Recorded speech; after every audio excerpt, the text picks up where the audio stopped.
छायावाद का ब्रह्म किसे कहा जाता है? और कानन कुसुम जो रचना है उसका समय काल क्या है, कब वो प्रकाशित हुई थी? नमस्कार मेरे प्यारे साथियों, स्वागत है आपके अपने चैनल हिंदी ओशन में। जैसे कि आप स्क्रीन पर देख पा रहे होंगे कि आज हम छायावाद और कवि और काव्य को पढ़ने वाले हैं।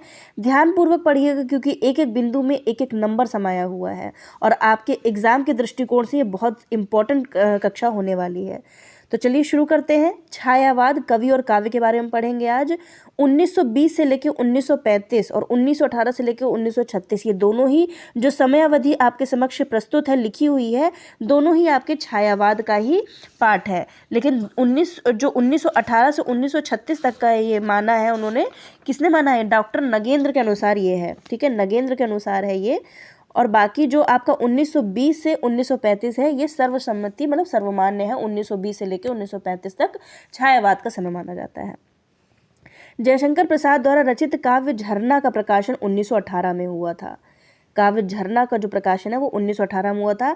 इस काव्य संग्रह की आलोचना भी मुकुटधर पांडेय ने सन 1920 में श्री शारदा नामक पत्रिका में, यहाँ पे शारदा होगा, शारदा नामक पत्रिका में छायावाद नामक निबंध में प्रकाशित करवाया। तभी से छायावाद नाम रूट हो गया, मतलब तभी से छायावाद नाम का प्रारंभ हो गया था। छायावाद के 4 स्तंभ माने जाते हैं और 4 वो स्तंभ हैं आपके जयशंकर प्रसाद, सुमित्रानंदन पंत, सूर्यकांत त्रिपाठी निराला और महादेवी वर्मा। ये आपके छायावाद के 4 आधार स्तंभ है। जयशंकर प्रसाद, सुमित्रानंदन पंत, सूर्यकांत त्रिपाठी निराला और महादेवी वर्मा। अब बारी आती है पढ़ने की छायावाद की प्रमुख परिभाषाएं। प्रश्न आपका यहाँ से भी बनता है। जब आत्मा की छाया परमात्मा और परमात्मा की छाया आत्मा पर पड़ने लगती है तो छायावाद की सृष्टि होती है। बहुत इंपॉर्टेंट परिभाषा है आपके छायावाद की और ये राम कुमार वर्मा की परिभाषा है। जब आत्मा की छाया परमात्मा में और परमात्मा की छाया आत्मा पर पड़ने लगती है तो छायावाद की सृष्टि होती है। दूसरा है तत्वतः छायावाद प्रवृत्ति और प्रकृति होगा, यहाँ पे प्रकृति और मानव के बीच जीवन का उद्गीत है। तो ये महादेवी वर्मा का है। महादेवी वर्मा से आप उद्गीत याद कर लीजिए, इन्होंने उद्गीत शब्द का प्रयोग किया है छायावाद की परिभाषा देते समय। तत्वतः छायावाद प्रकृति और मानव के बीच जीवन का उद्गीत है। छायावाद एक दार्शनिक विचारधारा है, ये शांतिप्रिय द्विवेदी का कहना है, ठीक है। दार्शनिक विचारधारा, शांति से आप याद कर लीजिए, जब शांति में होते हैं तब दार्शनिक बातों को हम लोग विचारपूर्वक सोचते हैं, समझते हैं, ठीक है। इस तरीके से आप याद कर लीजिए। रहस्यवाद और समाजवाद के बीच की स्थिति है छायावाद। गंगा प्रसाद पांडे का कहना है रहस्यवाद और समाजवाद के बीच की स्थिति को छायावाद इन्होंने माना है। किसने? गंगा प्रसाद पांडे ने। 5वीं आपकी परिभाषा है, इंपॉर्टेंट है, छोटी है और बहुत ही इंपॉर्टेंट है। स्थूल के प्रति सूक्ष्म का विद्रोह छायावाद कहलाता है नगेंद्र के अनुसार। स्थूल के प्रति सूक्ष्म का विद्रोह छायावाद है। फिर नेक्स्ट है वेदना की अभिव्यक्ति जब आत्मानुभूति के रूप में हो उसे छायावाद कहा जाता है। ये जयशंकर प्रसाद की परिभाषा है। वेदना की अभिव्यक्ति जब आत्मानुभूति के रूप में हो उसे छायावाद कहा जाता है। अब पढ़ते हैं छायावाद की प्रवृत्तियां। आत्म अभिव्यंजना एवं स्वानुभूत का वर्णन किया जाता है छायावाद में, ठीक है। मतलब आत्म अभिव्यक्ति इसमें की जाती है, जो स्वानुभूत, जो खुद को महसूस होता है उसका वर्णन इसमें प्रवृत्ति इसकी, मतलब प्रवृत्ति यहाँ विशेषताएं भी हो सकता है, विशेषता इसकी एक है। दार्शनिकता का प्रकटीकरण है। रहस्यात्मकता को प्रधानता दी गई है। मानववाद सबसे उज्जवल पक्ष है, इसमें कोमल भाव की व्यंजना की गई है। इसमें भावात्मक प्रेम वर्णन है, प्रकृति वर्णन है, कला पक्ष की प्रखरता है, भिन्नता और वेदना का विशिष्ट रूप इसमें वर्णित किया गया है, ठीक है। इसको आप नोट मत कीजिए, ना ही आप स्क्रीनशॉट लीजिए। मैं आपको पूरा PDF आपको टेलीग्राम चैनल पर भेज दूंगी, आप टेलीग्राम पर जरूर जुड़िए। उसमें बीच बीच में आपकी क्विजेस भी होती हैं, जो इंपॉर्टेंट फैक्ट्स होते हैं वो भी आपको सेंड करती हूँ। वस्तुनिष्ठ प्रश्न उत्तर भी रहते हैं, तो उसमें आप अगर जुड़ जाएंगे तो उससे भी आपको काफ़ी बेनिफिट होगा। छायावाद के रूप में छायावादी कविता का पलायनवादी और अंत कल्पनाशील कहा जाता है। जो छायावाद है उसमें जो कविताएं हैं वो पलायनवादी हैं और अंत में कल्पनाशील उसमें देखा जाता है, कल्पनाशीलता की इसमें प्रधानता रहती है। छायावाद के कवि और उसका विवरण देखिए। जयशंकर प्रसाद, इनका जन्म काशी के सुंघनी साहू परिवार में हुआ था, ठीक है। इनका जन्म आपका बता देती हूँ 1889 में इनका जन्म हुआ था, ठीक है। 1889 में इनका जन्म हुआ था। इनका जन्म काशी के सुगनी साहू परिवार में हुआ था। इन्हें छायावाद का ब्रह्म कहा जाता है। प्रश्न आपका पूछा था, तो छायावाद का ब्रह्म से अभिहित किया गया है किसको? जयशंकर प्रसाद को। अब इनकी रचनाएं बहुत इंपॉर्टेंट है, अनुक्रम वाले प्रश्न में ये बार बार आ जाती हैं। रंग में भंग 1909, उर्वशी 1909, वन मिलन 1907, प्रेम राज्य 1909, अयोध्या का उद्धार होना चाहिए यहाँ पे, उद्धार 1910, शोकोच्छ्वास इंपॉर्टेंट है 1910, कानन कुसुम ये रचना भी आपके जयशंकर प्रसाद की है और ये उत्तर आपके समक्ष प्रस्तुत है। 1913 में ये आई थी। करुणालय 1913, महाराणा का महत्व 1914। चंपू काव्य आधुनिक काल का श्रेष्ठ चंपू काव्य उर्वशी, वन मिलन, प्रेम राज्य को अयोध्या के शाकों में कानन, ये इंपॉर्टेंट है, सारी ही चंपू काव्य में आती हैं। चंपू काव्य का मतलब होता है गद्य और पद्य का मिश्रण, ठीक है। दोनों तरीके की उसमें जो कृति होती है चंपू काव्य जिसको बोला जाता है, उसमें गद्य और पद्य दोनों का सम्मिश्रण देखने को मिलता है। अब आती है छायावाद की रचनाएं। जो छायावाद की रचनाएं सबसे इंपॉर्टेंट रचना है झरना, और इसी से आपको पता होगा कि शारदार पत्रिका में छपी थी और इसी से ही आपका छायावाद का प्रारंभ माना जाता है। 1918 में आई थी, आंसू 1925 में, ये सब छायावादी रचना है। लहर 1933 और कामायनी 1935। ये जितनी भी रचना है बहुत इंपॉर्टेंट और एग्जाम में कई बार आपसे एग्जाम में पूछी जा चुकी है।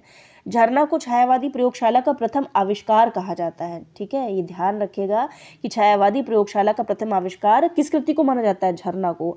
आंसू वियोग श्रृंगार से परिपूर्ण है, रचनाओं का संकलन इसमें है। आंसू वियोग श्रृंगार से परिपूर्ण रचनाओं का संकलन आंसू में है। लहर मुक्तक काव्य संग्रह है। कामायनी शास्त्रीय ढंग से लिखा गया महाकाव्य है। कामायनी की प्रेरणा शतपथ ब्राह्मण से ली गई है। अब देखिए, काम गोत्र ऋषि कन्या थी श्रद्धा, जो काम गोत्र की ऋषि कन्या थी श्रद्धा, जो इसमें पात्र है, इसलिए इस काव्य का नाम कामायनी पड़ा। अब देखिए, प्रतीक कौन कौन किसका है? जो श्रद्धा है वो हृदय का प्रतीक है, पूछ लिया जाता है एग्जाम में। ईड़ा बुद्धि का प्रतीक है और जो मनु है वो मन का प्रतीक है, ठीक है। श्रद्धा हृदय का प्रतीक है, ईड़ा बुद्धि का प्रतीक है और मनु जो है वो मन का प्रतीक है। समरसता के सिद्धांत के आधार पर आनंदवाद की प्रतिष्ठा की गई है। कामायनी में कितने सर्ग हैं? 15 सर्ग हैं और ये 15 के 15 सर्ग आपको एज इट इज़ याद करने होंगे। मैंने कुछ सर्ग लिखे हैं, इसको कंप्लीट आप कीजिएगा कमेंट बॉक्स में। चिंता, आशा, श्रद्धा, काम, वासना, लज्जा, कर्म, ईर्षा, ईड़ा, आगे और है वो आप इसको पूरा कर लीजिए। कितने इसमें दिए गए हैं? 1 2 3 4 5 6 7 8 9 दिए गए हैं, ठीक है। आपको 6 सर्ग और बताने हैं, ठीक है। तो इसको पूरा एज इट इज़ आप कमेंट बॉक्स में कीजिएगा और जितना हो सके उसको टाइप कीजिए ताकि आपको याद हो जाए। पिछले एग्जाम में आपने देखा था कि इससे प्रश्न बना था और अनुक्रम में रखने को कहा गया था और 20 में से कोई भी 4 आपके उठा लिए गए थे सर्ग, उन सर्गों को आपको अनुक्रम में लगाना था। तो ठीक है, तो ये मैंने आपको बता दिया, सीरियल वाइज है। चिंता, आशा, श्रद्धा, काम, वासना, लज्जा, कर्म, ईर्ष्या, ईड़ा। कामायनी को मानवतावाद का रसात्मक इतिहास नंद दुलारे वाजपेयी ने कहा है। कामायनी को मानवता का रसात्मक इतिहास कहा है किसने? नंद दुलारे वाजपेयी ने। कामायनी छायावाद की अंतिम कृति है तथा मानवतावाद की सशक्त कृति है। इसके अध्यायों को सर्ग कहा गया है, ठीक है। जयशंकर प्रसाद कलाधर उपनाम से लिखते थे, इंपॉर्टेंट है। जकी उपनाम से कौन लिखता था? बताइए, जकी उपनाम से कौन लिखता था? कमेंट बॉक्स में इसका उत्तर दीजिए। और जो कलाधर उपनाम से लिखते थे जयशंकर प्रसाद, ये आपको याद रखना चाहिए। फिर बारी आती है सुमित्रा नंदन पंत की। पंत को छायावाद का विष्णु कहा जाता है, ठीक है। प्रकृति के सुकुमार कवि से अभिहित किया गया है। कोमल भावों के वाहक है सुमित्रा नंदन पंत। पिंगल शास्त्रों के ज्ञाता है। पंत की रचनाएं छायावादी और प्रकृतिवादी थी।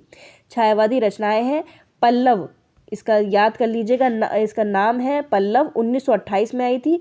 पल्लव की भूमिका को छायावाद का घोषणा पत्र कहा जाता है। बहुत इंपॉर्टेंट फैक्ट है, एक एक फैक्ट में आपका एक एक नंबर है। उच्छ्वास 1920 में आई थी। ग्रंथि 1920, इसमें फुटकल कविताएं संकलित हैं। वीणा 1927, गुंजन 1932, ये सारी छायावादी रचनाएं हैं। पंत द्वारा रचित ये छायावादी अंतिम कृति मानी जाती है गुंजन, जो 1932 में आई थी। फिर कुछ प्रगतिवादी रचनाएं हैं। युगांत 1936, युगवाणी 1939, ग्राम्या 1940 और मानवतावाद और अरविंद दर्शन से प्रभावित जो रचनाएं हैं वो आपकी हैं स्वर्ण धूलि और स्वर्ण कलश, 1964 में आया था। लोकायतन, इस कृति को सोवियत लैंड नेहरू पुरस्कार मिला था। किसको? लोकायतन को। यह प्रबंधात्मक काव्य है। कला और बूढ़ा चांद, इसको साहित्य अकादमी पुरस्कार से नवाजा गया है, कला और बूढ़ा चांद। चिदम्बरा पंत को भारतीय ज्ञानपीठ पुरस्कार मिला था 1968 में। 1916 में इनकी प्रथम कविता गिरजेगा घंटा, ये पूछ ली जाएगी एग्जाम में, गिरजेगा घंटा किसकी है? सुमित्रानंदन पंत की है, और यह पल्लव में संकलित है, 1916 में आई थी। पंत का प्रथम छायावादी काव्य संग्रह उच्छ्वास है, जो कि 1920 माना जाता है। खादी का फूल पंत और हरिवंश राय बच्चन की संयुक्त रचना है, बहुत इंपॉर्टेंट है। खादी का फूल, ये समझ लीजिए जो PDF है पूरा निचोड़ है, कई किताबों का निचोड़ है, तब जाके ये पॉइंट कुछ मिले हैं। खादी का फूल पंत और हरिवंश राय बच्चन की संयुक्त रचना है। युगांत में छायावादी और प्रगतिवादी कविताएं संकलित हैं। रजत शिखर छाया अंतिमा मधुए पंत के काव्य नाटक हैं, ये सारे काव्य नाटक इसमें पंत के दिए गए हैं। रजत शिखर छाया अंतिमा मधुए, ये सारे ही पंत के नाटक हैं, काव्य नाटक। करुणालय जयशंकर प्रसाद द्वारा 1913 में लिखित हिंदी का प्रथम काव्य नाटक है। पतझड़ एक भाव कांति में आध्यात्मिक कविताएं संकलित हैं। अब बारी आती है सूर्यकांत त्रिपाठी निराला की। सारे ही आपके 4 स्तंभ है, चारों स्तंभों को आज हम कंप्लीट करेंगे। जूही की कली इंपॉर्टेंट है, 1916 में आई थी। इनको महाप्राण की उपमा दी जाती है, किसको? निराला जी को। इन्हें ओज और औदात्य का कवि कहा जाता है। प्रश्न 1 नंबर से यहाँ बन जाता है, ओज और औदात्य का कवि कौन है? तो सूर्यकांत त्रिपाठी निराला। ये सरस्वती पुत्र और विद्रोही कवि कहे जाते हैं। इन्हें मुक्तक छंद का प्रणेता भी कहा जाता है। छायावाद में इन्हें महेश या रुद्र कहा जाता है। ब्रह्म कौन हो गए? जयशंकर प्रसाद। पंत कौन हो गए? आपके विष्णु। और जो महेश हो गए वो हो गए आपके निराला जी, ठीक है। और जो आपकी महादेवी वर्मा है वो उनको दुर्गा के नाम से अभिहित किया गया है, दुर्गा उनको माना जाता है, छायावाद की दुर्गा। छायावादी रचनाएं इनकी हैं, अनामिका 1923 में आई थी, परिमल 1930, गीतिका 1936, गीति शैली की ये वर्णित कविताएं हैं। तुलसीदास प्रबंधात्मक लंबी कविता है, बच्चन सिंह जैसे आलोचकों ने इसे खंड काव्य कहा है, ठीक है, तुलसीदास को। राम की शक्ति पूजा आपके सिलेबस में भी इंक्लूडेड है, 1936 में आई थी, अनामिका के द्वितीय संस्करण में संकलित है और ये लंबी कविता है। कुछ इनकी प्रगतिवादी रचनाएं देख लीजिए। कुकुरमुत्ता 1948 में, ये पोयम आपकी उसमें इंक्लूडेड भी है JRF के सिलेबस में। नए पत्ते 1946, अर्चना 1950, आराधना 1953, अपरा 1954, गीत गुंज 1954, गर्म पकौड़े ये भी आपके सुमित्रानंदन माफ़ कीजिएगा निराला जी की रचना है। सरोज स्मृति, इन्होंने अपनी पुत्री के ऊपर ये शोक काव्य लिखा था जब उनकी मृत्यु हो गई थी इनकी पुत्री की। पढ़िएगा जब समय लगेगा, बहुत अच्छी इनकी ये कविता है। हिंदी का एकमात्र शोक काव्य है ये। बेला और नए पत्ते 1946, मास्को डायल्स, ये अंग्रेजों की शासन प्रणाली इसमें वर्णित की गई है, मास्को डायल्स, और ये रचना है किसकी? निराला जी की। पंत की जो रचनाएं हैं वो 4 प्रकार की रचनाएं मानी जाती हैं। एक छायावादी रचनाएं हैं, छायावादी रचनाएं 1918 से 1934 इसका समय काल है।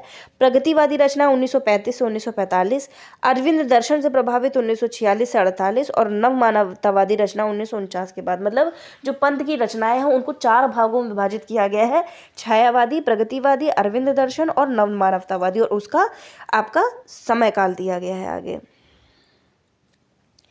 फिर आपका बढ़ते हैं आगे। पंत की जो नव मानवतावादी और अरविंद दर्शन से प्रभावित रचनाएं हैं वो आपकी है, देखिए एग्जाम में पूछ लिया जाता है, क्रम बहुत इंपॉर्टेंट है तो सबके समय आपको जरूर याद करने हैं। स्वर्ण किरण 1947, स्वर्ण धूलि 1947, युगांतर 1948, युगपथ 1948। कभी कभी मिक्स एंड मैच भी कर देते हैं कि उनकी जो छायावादी रचनाएं हैं, नव मानवतावादी है या फिर अरविंद दर्शन से जो प्रभावित रचनाएं हैं वो एक साथ आपसे पूछ लेंगे, ठीक है। तो इस तरीके से आपको याद करनी है। स्वर्ण किरण 1947, स्वर्ण धूलि 1947, युगांतर और युगपथ दोनों ही 1948। तो ये आपका था पूरा छायावाद, उसके कवि और महत्वपूर्ण। उसके बाद हम जो नेक्स्ट कक्षा करेंगे वो आपको उत्तर छायावाद है, जिसमें आपका हरिवंश राय बच्चन हो गए और भी जितने आपके अग्रणी कवि हैं उनके बारे में पढ़ेंगे। ये क्लास कैसी लगी कमेंट करके जरूर बताइएगा, और जो प्रश्न मैंने आपसे किए हैं उस प्रश्नों के उत्तर भी देते रहिएगा। वीडियो में अंत तक बने रहने के लिए आप सभी का हृदय की गहराई से प्रेमपूर्वक धन्यवाद।